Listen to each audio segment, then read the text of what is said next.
এই দলটোক আগুৱাই লৈ যোৱাটো আমাৰ প্ৰতিজন কাৰ্যকৰ্তাৰ দায়িত্ব বুলি ভাবোঁ মই আজিৰ পৰা।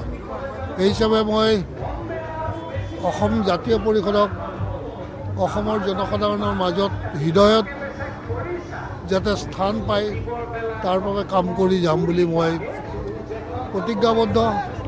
আৰু মোৰ বিশ্বাস আছে যে আজি যি পৰিস্থিতি আছে, আমি যিটো বৰ্তমান আমাৰ অসমত যি শাসন দেখিছোঁ বা আগতেও দেখিছোঁ, এই সকলোবিলাকৰ পৰা মই এটাই অভিজ্ঞতা লাভ কৰিছোঁ যে একচুৱেলি আঞ্চলিকতা বাদটোৱে আমাৰ কাৰণে অত্যন্ত উপযুক্ত এক ৰাজনৈতিক দৰ্শন বুলি মই ভাবোঁ।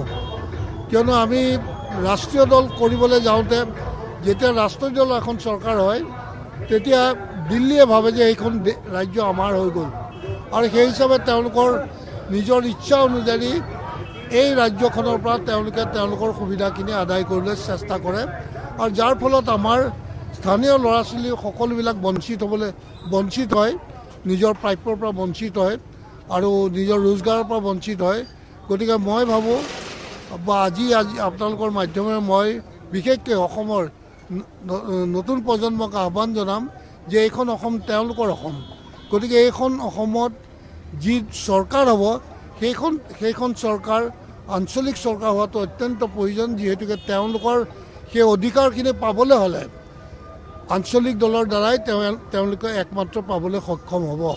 গতিকে আজি আমাৰতো ভৱিষ্যত নাই, আমি আৰু কিমান দিন এই পৃথিৱীত থাকিম, কিন্তু মই বিচাৰোঁ যে আঞ্চলিক আদৰ্শটো যদি প্ৰতিষ্ঠা কৰিব পাৰোঁ, আমাৰ যিসকল ডেকা গাভৰু নতুন প্ৰজন্ম উঠি আহিছে তেওঁলোকে অন্ততঃ এই দলটোক শক্তিশালী কৰি লৈ যাব পাৰোঁ, আৰু এই ৰাজ্যখনৰ যিমান চব উৎস থাকিব এই সকলোবিলাক উৎস বা সকলোবিলাক প্ৰপাৰ্টিৰ ওপৰত তেওঁলোকৰ অধিকাৰ থাকিব, আৰু তেওঁলোকে নিজৰ জীৱিকা তাৰ পৰা আহৰণ কৰিবলৈ সুবিধা পাব। আৰু সেইকাৰণে মই বহুত কথা চিন্তা কৰি আঞ্চলিক দলত অন্তৰ্ভুক্ত হৈছোঁ, আৰু মই ভাবোঁ এইটোৱে সকলোৰে কাৰণে মংগলময় হ'ব। আৰু মই বিচাৰোঁ যে অকল আঞ্চলিক দল মানে এইটো নহয় যে উগ্ৰ জাতীয়তাবাদী। ইয়াত বসবাস কৰা, অসম ৰাজ্যত বসবাস কৰা সকলো জাতি জনগোষ্ঠীকে আমি লগত লৈ আঞ্চলিকতাবাদটো শক্তিশালী কৰিব লাগিব। যিহেতুকে ইয়াত দুভাষী অসমীয়া বহুত আছে, বঙালী, বিহাৰী, মাৰোৱাৰী, নেপালী এনেকুৱা বহুত জনগোষ্ঠী আছে, যিসকলে হয়তো কেতিয়াবা তেওঁলোকে অকণমান কেতিয়াবা সংশয় তেওঁলোকৰ জীৱনলৈ আহে বা ভাবুকি আহে, ভাবে যে আমাক অসমৰ